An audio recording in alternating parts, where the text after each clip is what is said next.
Welcome back, fight fans, to another episode of The Coach and the Kid. We, of course, are Budge MMA, and we are back to recap UFC Abu Dhabi, Robert Whittaker versus Rene de Ridder. I, of course, am the Kid. We have the Coach back. Coach, reintroduce yourself and tell us a little bit about this event. Well, overall, compared to last fights, it was a resounding success for me because I actually won two fights. But I think a lot of people that actually bet were probably disappointed. Yeah. There was a lot of weird fights. I just want to give a shout out to Tabitha Ritchie, who you're connected to somehow through your jiu-jitsu master. He's the coach of Tabitha. She got a knockout, which was a real surprise because she's only like 5'1", and I think the gal she was fighting is about 5'4", 5'6", something like that.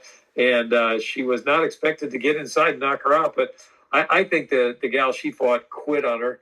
She copped her with an elbow, and she went down, and she just kind of gave up, which was kind of a surprise, but good for Tabitha. And then I want to just mention real quick the Yahya fight. He got knocked down at least 8 times. They said like 6. Anyway, Wynn broke the record, and he also broke Yahya's face pretty good. Yahya looked like he had a water balloon attached to his head. And the funny thing was, he looked really pissed off. Even though he got his ass handed to him, he looked mad that they stopped the fight. And if they didn't stop the fight, he probably would have been blinded. In fact, funny thing, during the fight, his eye was closed, and he had like so much swelling. His corner, Wynn's corner, was going, hit him in the eye, he can't see. And it was like, yeah. Oh my God, that was brutal. And I thought to myself, these guys do not care if they blind this guy. They just want to win this fight. But Wynn fought a good fight. He looked pretty good. But yeah, I mean, that's all I got to say about the prelims. There was some pretty good stuff. Go ahead and add something if you like. I agree, Coach. There were some highlights of the prelims. One thing I will say about that Stephen Wynn fight, you know it was a brutal finish when they mentioned the fighter later in the broadcast. And they had to come on the broadcast later in the night and say, you know, Yahya escaped with no facial fractures or anything like that. It was the same with the fight behind me when Jack Hermanson got knocked out and he was out for about 10 minutes and they had to come back on the broadcast and say, you know, he's back. He's being transported back to the airport. So it was a scary one. I mean, you looked at his eye and it literally looked like he had an airbag attached to his face, Coach. We saw a couple other really good highlights on the prelims as well. We saw Muslim Salikov finish Carlos Leal really early as a big underdog. And we also saw the debut at heavyweight for Buchecha, who's a really big jiu-jitsu legend. Martin Budai, of course, got the decision there. But a couple meaningful fights. There were some really good fights. I know it says we're going to recap just the main card, Coach, but I want to start with the headliner of the prelims, which was kind of a big fight in terms of the landscape of 135. Bryce Mitchell's debut at 135 pounds versus Said Nurmagomedov. Coach, I know you were on Said's side. I was on Bryce's side. What did you think about this fight, Coach, and how do you think Bryce Mitchell looked down a weight class? I thought the fight overall, it sucked. I thought Bryce got rocked, and I thought it was going to be over. But then Nurmagomedov, he just kind of quit. And once he started quitting, Bryce just did what Bryce does. He wrestled him and he laid on him, yeah. and that was basically the fight. It wasn't that interesting to me, but props to Mitchell for, you know, like a lot of these guys finish and they go, well, it wasn't what I wanted to do, but, you know, and that was one of those fights. Yeah. I don't know what he's expecting. He's a grappler for the most part. He grappled and he laid on him, and you know, that was it. He won. Good for him. Yeah, I thought he looked decent down a weight class. Obviously not the most entertaining performance. But like you said, that's kind of Bryce Mitchell's grinded out style. He wants to win that decision. Obviously, he wants to finish. But the reason why I picked Bryce Mitchell here was the grappling was pretty solid at 145. He was, I think, the only guy to take down Ilia Topuria. That's what Topuria said in an interview recently, that Mitchell was the only guy that's ever taken him down at 45. And I thought that could translate to 35 as long as the chin held up. Early in the fight, it didn't look like the chin was holding up. Nurmagomedov cracked him early. And then it kind of looked like he went away. Like you said, Coach, there was no other moments for Nurmagomedov. I think Bryce Mitchell only landed 35 strikes in total. If you look at the total fight stats, you see Nurmagomedov scored a knockdown, defended a couple takedowns, had a few more strikes than Bryce Mitchell. But the story of the fight was early success for Nurmagomedov and then 2 rounds of Bryce Mitchell controlling him on the ground. Coach, I thought it was a lackluster debut, but I think Mitchell has more to offer down a weight class at 135, and I think this shoots him towards more promising matchups towards the end of the top 15 rankings. I'm not sure who he fights next. Maybe you get him in lower in the rankings and then he fights a guy like Song Yadong, something like that for a guy looking for a matchup. But I like Mitchell at 135, coach, and I'm excited for his future, even though this was a little lackluster. Well, let me just say this. It was a boring fight when Mitchell finishes and does his interview, and there was no damage. If he can recite like about a 5-minute Bible verse, he's not rocked whatsoever. Anyway, I didn't dig the fight. It was blah. Let's move on. Agreed, coach. Moving on to the first fight on the main card, Bogdan Guskov versus Nikita Krylov. And coach, we were both on the Nikita Krylov side, despite him getting finished in the first round in the fight prior against Dominic Reyes. It was one of the same here, coach. We saw him go out early. Looked like Guskov was kind of baiting him into a big shot. Krylov fell right for the bait, and Guskov knocked him out early, coach. What did you think about this pick? Why were you on the Krylov side? What did you think about this fight in general? It was a big main card opener. Yeah, you know what? I remember we talked last week, and I said that if it stays on the feet, then Krylov could get knocked out, and that's what happened. So I should have gone with my gut, but you don't know where these things are going to go. I mean, and he got tagged, and it was funny because I watched. It was kind of cool the way Guskov lured him in. Yeah, he had his left hand down. He was giving him the shot. And as soon as he went, Guskov just tagged him, and that was a smart way to fight. I mean, it doesn't always work because sometimes you get your lunch handed to you, but he baited him and he took the bait. So that's what happened.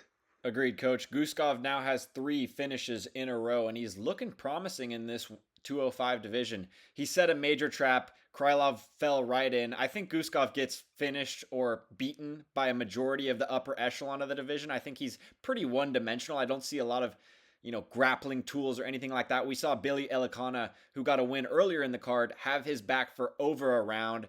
So, coach, I think this is a great performance, and it's the biggest win of his career. But we saw him get wrestled early by a couple guys, and it's really like, when you see an early finish like this, especially at 205, it can look promising with a division looking for prospects.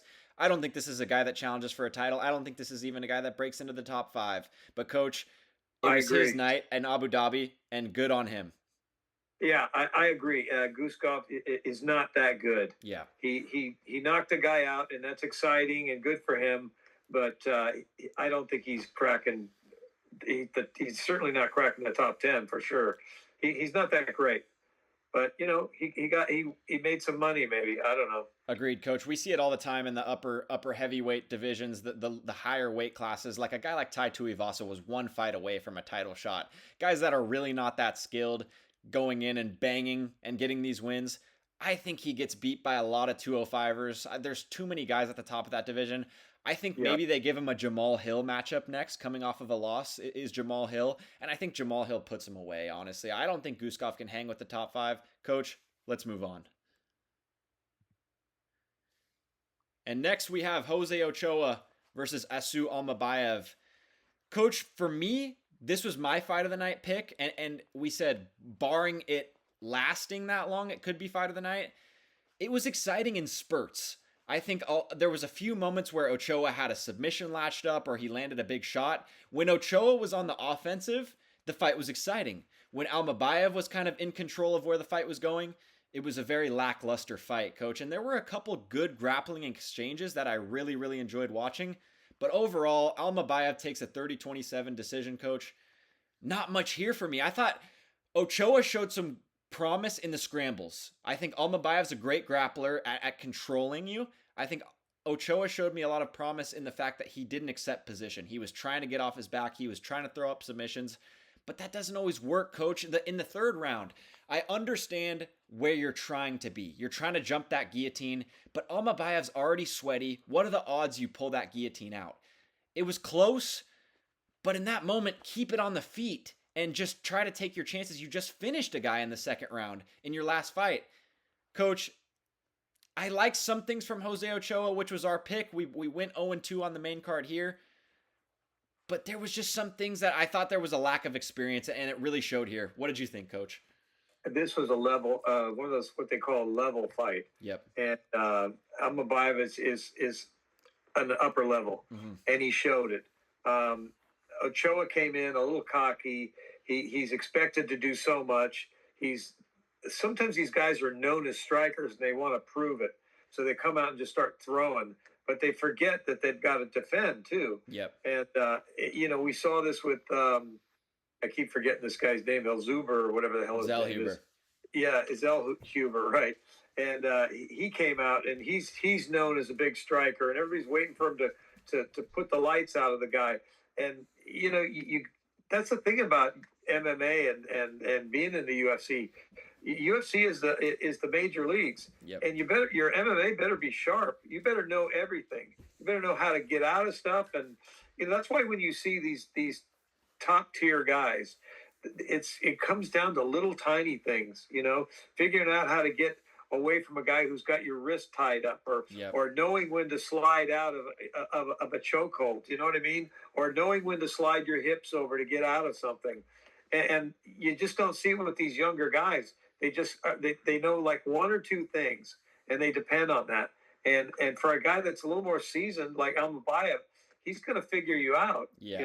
I mean, you don't have to beat a guy up if you just submit him, because then they're in deep water and they're confused. So, and that's what I saw this is a growth thing for Ochoa, I believe. I agree, Coach. We bought into the hype a little bit. I mean, obviously hindsight is 2020. He's coming off of a huge performance against Cody Durden. The thing with Ochoa that I think is going to come in time is 9 times out of 10 against a very experienced grappler like Almabayev, the submission off your back is not going to work. Just focus on getting up. Let's get to the hips. Let's try to get to the fence and work your way up so we can keep it on the feet, where you're obviously the better fighter. But he was throwing up a lot of submissions off his back. They would get close, but Almabayev would pop his head out, or he would pop his arm out. There was a close arm bar. There was a really close guillotine. But Coach, that ended up in 3 minutes of control for Almabayev when he ultimately popped his head out or popped his arm out. So it wasn't really worth it, those submission attempts. I think Ochoa, like you said, learns from this, grows from this, but Almabayev was just a level better. I think he broke it down perfectly, Coach. Let's move on. Yeah, this was fight of the night, the next one. 100%, Coach. And this was a special one. I want to highlight this one in particular, Coach. Shara, the Pirate Magamemedov versus Marc-Andre Barriault. This is going to live in time for Budge MMA, Coach, because you were 0-9 prior to this fight, Coach, and this was the fight-breaking streak. This was the losing streak-ending fight right here, Coach. Tell me a little bit about this fight. I'm going to let you take the lead because the Owen was gone after this, Coach. Shara Magamemedov got you back in the win column, and it didn't always look like that was going to be the result. So tell me about it. It started out just a normal fight, and I thought Barriault looked pretty good. He's not a bad fighter. No. I mean, I was bagging on this guy. I thought this would be a walk in the park for the Pirate, but I don't know. He's a tough dude, and he showed it. And here's the turning point was when he just absolutely tagged the Pirate. I mean, he pushed his nose to the side. I thought the fight was over. Honest to God, I thought for sure. I thought the bullet took one in the face. And, I mean, he hit him in the face so hard, his nose moved over. And he went backwards. And I thought, oh, my God, this guy comes in, he's going to finish him. Yeah. Because, I mean, he hit him so hard. It looked like Shara was going to quit, because I don't think he's ever been hit like that. Yeah. I mean, he got tagged good. But there's two ways of going about this when you get hit like that. Either A, you go, oh, I got to run from this guy and try to maybe lay on him later, or you get pissed. And he got pissed, and he put on a master class after this. It almost shook him up, and he said, this is not who I am. I'm not letting this guy beat me.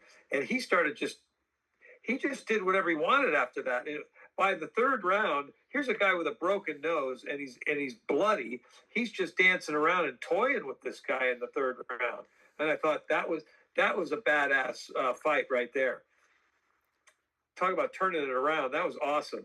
I agree, Coach. This to me was the turning point for Magamemedov, because you saw in his last fight, there was an adversity in a different sense. He couldn't figure out the puzzle of Michael Venom Page.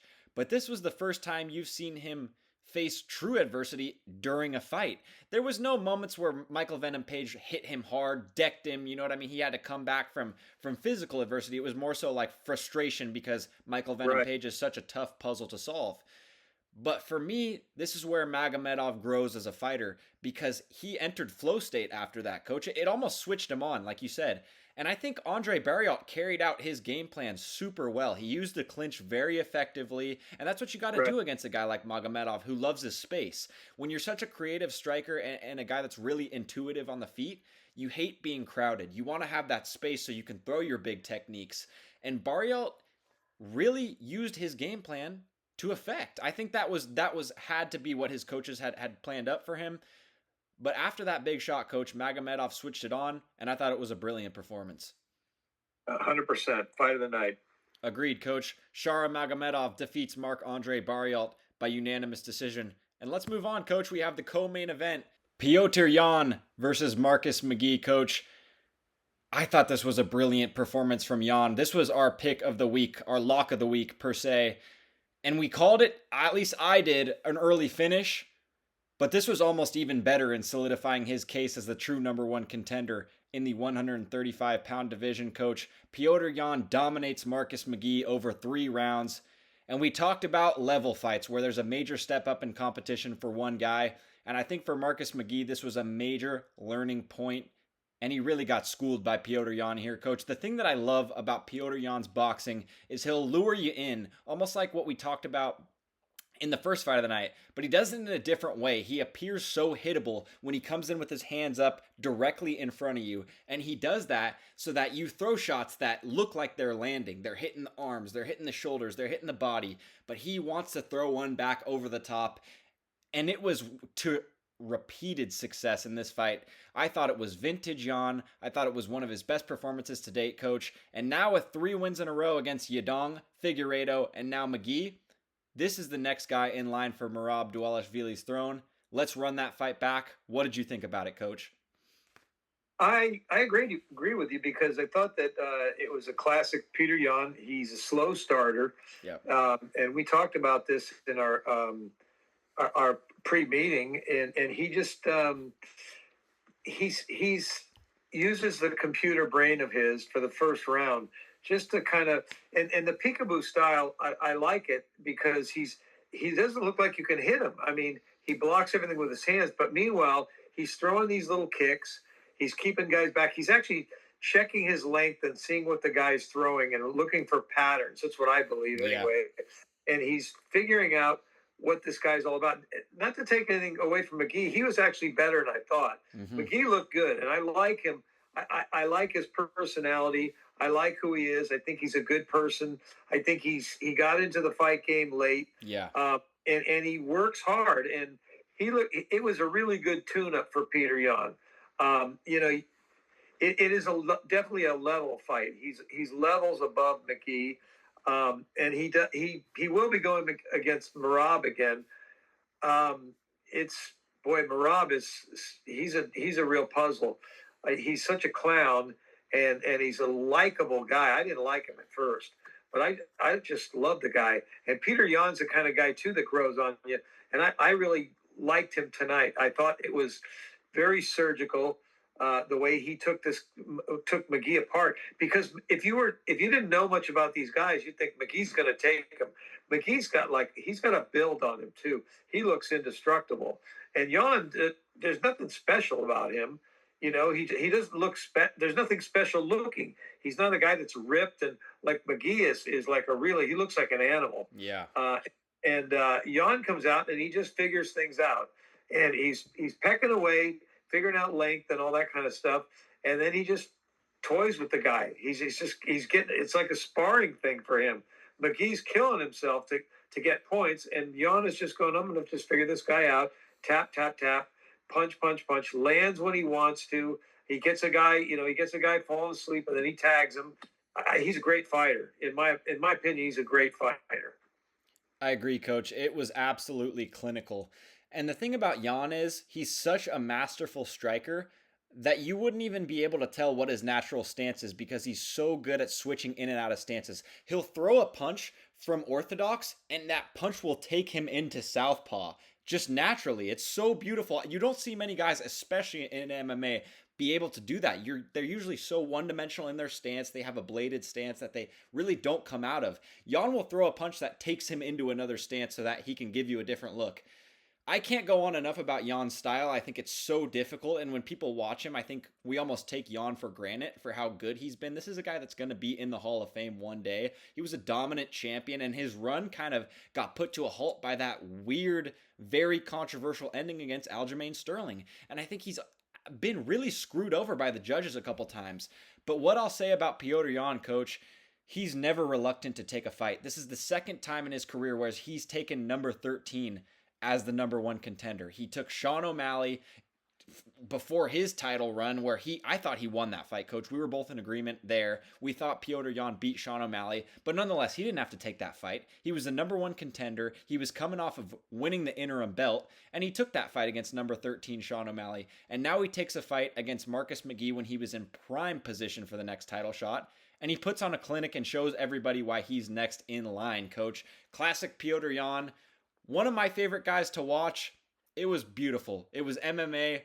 If you could put MMA into one fight, this was it. I agree. Beautiful fight.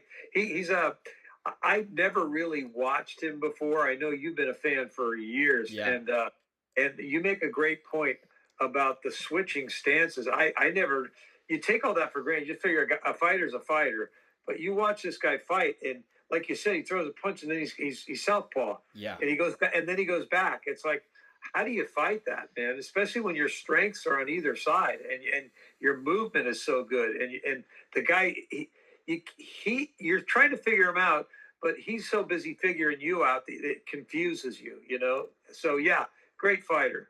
He's so fluid, coach. A lot of the times, the thing that I'll end on, I'll cap off with Jan here is, he's such a dangerous puzzle. And I think a lot of the times when you have these guys, I refer to them as a guy you have to solve the puzzle with. A guy like Dominic Cruz, where he shows you a lot of stances, a lot of angles. A guy like Michael Venom Page. They're not very dangerous puzzles. They come from a point fighting background. They want to touch you, tap, come at you from a different angle, lunge in. Jan is a dangerous puzzle. Not only are you trying to figure him out, but he can finish you at any point during the fight. Petr Yan is truly a master of striking, coach, and he puts it on display once again against Marcus McGee, who was very tough. I think Marcus McGee will be back, but coach, tonight was not his night. Yan should be next for the title. Let's move right on to the main event of the evening, coach, and this put your nice little 2-fight win streak to a halt. Robert the Reaper Whittaker versus Rene de Ridder. I'm going to let you take the reins on this one, coach. But before I do, I just want to mention the main thing that I took from this fight was how big RDR looked in the cage, coach. This looked like it was 3 weight classes apart. I mean, it looked like Rob was at 170, and it looked like de Ridder was at about 250 pounds. He looked massive in the cage, coach. What did you think about this fight as a whole, and what did you think about the decision? I think you hit it right on the head when you called him Rob, because he did get, in my opinion, he got robbed. He had de Ridder, and he should have finished him. This was the shock of the night. We both talked about this. In fact, you had mentioned that and I think I mentioned it too, if it goes past 3 rounds, Whittaker's going to take him, because de Ridder's quit before, and his gas tank, he proved us wrong, because in the 5th round, he was fine. Yeah. And in fact, I actually had Whittaker up 3-1 going into the 5th. And I think I texted you and said, hey, Whittaker's up 3-1. And it looks pretty good, because I thought he was going to finish him earlier. But the thing that was so surprising was not only did Whittaker not finish him, but he had nothing left in the tank. And that was weird for Whittaker. He's usually, in the 5th, he's ready to go. And he was ready to go, all right. He was ready to go home. Yeah. He was gassed. I mean, and there was times when he was throwing, he wasn't even throwing punches, he was just swinging his arms, just flailing. Yeah. And de Ridder saw that, and he took advantage of it, and he laid on him. And neither guy had anything in their punches by the end, but it was shocking to see Whittaker. And I think the UFC actually likes that because, like you said in the meeting earlier, what are they going to do with Whittaker? He's already lost to the other two guys that are title contenders, and I mean, DeRitter's interesting. He's an interesting guy, and we talked about this before. These weirdos that are coming up, Duplessis, man, that guy's so unorthodox, and so is this guy. But the way he beat him was, imagine this guy is bigger than you. He's holding on to you, and he's like an octopus, really, when you think about it. He's got his arms around you, and then he's kicking you with these high kicks. So when I say an octopus, he's got like four arms. He's punching you with his legs, and he's holding on to you, and it's almost not fair. But you had mentioned there's a couple of things that you noticed too. I agree. Yeah, Coach. I think there were three things that I noticed about Rob's performance and the fight in general. I think one, the old age has finally caught up to Rob, and it wasn't like a physical domination where we saw with the Hamzat fight where it was early, he got taken down across the cage and finished really quickly. I think the old age showed for Rob. Second point, I think the knees of DeRitter up close and in the clinch. We saw it in the Bo Nickel fight, took the air out of Bo Nickel, but I didn't think it was going to be able to do the same against such a seasoned veteran like Robert Whittaker, but it really did. And third, the sheer weight on top of him. He had to carry that weight all fight long. And I think the other turning point was, I think the knockdown in the third did more harm than good, Coach. After that, it looked like Rob had blew his wad, and it looked like he had nothing left. The thing I want to speak to about DeRitter and a guy like Duplessis, Coach, we watch a lot of other sports, and I think a lot of our viewers do as well. It's almost like when Luka Doncic came in the league, and a lot of these Europeans, they move so slow and so unorthodox that these guys, these Americans haven't seen it before. It's such an unorthodox way of moving for the sport that it's almost so slow that it's fast. And I think that's the same thing with DeRitter. It's like he shows you so many different options, and then he's right on top of you, and he's huge. And for Rob, you mentioned early in the pre-fight meetings talking about how when they're on the ground, he's so much bigger than Rob. It's like you're trying to grab a hip to vault up, and you're grabbing his kneecap because he's so big. You can't figure out where he is on the ground. You're almost swimming in this guy. You know what I mean? Not that I, like you said in the pre-fight meetings, Coach, not that I know anything about swimming with guys or anything like that. But, Coach, it's so different when DeRitter steps in there. He looks massive. I don't know how this guy makes 185, Coach. It looked like they were 3 weight classes apart, let alone weighing in at the same weight on Friday. I think it's good for the UFC to have new blood. Like you said, Rob has lost to both guys in the main event in 2 weeks in Chicago. I thought it was close. I thought, while it could have gone Rob's way, he really didn't do anything in the 4th and 5th, and that's where the fight is won. That's where, if you're trying to fight for the title, even if Rob had won this fight, Coach, his next fight would imminently be for the title. That 4th and 5th round looks horrible, and that's where the fight is won. And, Coach, although we thought Robert should have won, especially for our predictions, DeRitter surprised us with the cardio. I think he's next in line for a potential title shot after the Chimaev versus Duplessis fight. And good on him, Coach. It was kind of a lackluster main event. There were moments I thought Rob should have finished him in the third. But DeRitter's unorthodox style and pressure and clinch work gets it done over the savvy veteran in Whittaker. Coach, I think overall it was a very solid event. Like you said, there were some good fights on the prelims. You watched it all the way through. I mean, we got to start turning Coach from casual into being the hardcore here. I think we're going to flip-flop roles, Coach, because your analysis had continued to get better. I think you're getting more and more elite. I know the picks may not be showing that, but Coach, your breakdowns have been incredible lately. And I know I thank you at the end of every video, but you've been incredible, Coach. I just wanted to thank you for co-hosting this with me. Hey, I want to ask you something while I got you. Do you think there was any effect, because Whittaker's getting older, and he got his mouth caved in pretty good, and do you think that you got to be thinking about that? I mean, you know what I mean? And you got a guy like that laying on you, and you just had massive dental work done. I mean, he probably had his jaw rewired and everything. Sometimes I wonder how these guys go on to another fight after they go through something like that. And it makes you wonder if he's a little gun shy. Yeah, I mean, I think there's definitely a possibility of that, Coach. And the thing that I always take off of is how they mention it in the media, because it's on their mind in some capacity. And what I saw from Rob was he was saying, yeah, Uncle Dana paid for the dental work without even being asked. So I Right, kind of thought right. that was a weird thing to mention. I think that may have been in the back of his mind, but it just seemed like a cardio issue for me. Coach, I mean, the first round, he was shrugging off the takedowns from DeRitter. There was a little bit of clinch work, but it was like, man, Rob looks fast. If he can stay off the fence and stay out of the clinch, he's just going to Right. ping this guy for 5 rounds and maybe even finish him. Yeah. Ultimately, I thought when I saw the first through third rounds, I thought Rob is in a brilliant position to win this fight because 4 and 5 are his. DeRitter's slowing down. He has a history of gassing out. Coach, DeRitter pulled it out, and I think it was less about who's going to get tired first, who has the better cardio, because both men were so tired. It wasn't even about cardio at that point. It was about who's got more grit. And Whittaker has been known as one of the most gritty fighters in the UFC, Right. and he just Right. didn't have it tonight at all. Yeah. You've seen him go through wars, Coach. He went through 2 wars against Adesanya, another war against Yoel Romero, another war against Darren Till. He didn't have it in the championship rounds tonight, Coach, and whether you thought he won or not, he didn't deserve to win those rounds. And it was kind of a sad performance at the end because this kind of marked for me the end of an era at the top of the division for Rob Whittaker. We're starting to see the changing of the guard. Yeah. And we're going to start seeing more of who the UFC wants to move on. I think it's almost like, I won't say there's a fix in with some of these fights, but I think sometimes there's a favorite. And one example is Shara Bullet blatantly grabbed the fence a couple times, and we've seen that a few times. And when it's really obvious at times, you know what I mean. And that's a major penalty. Yeah.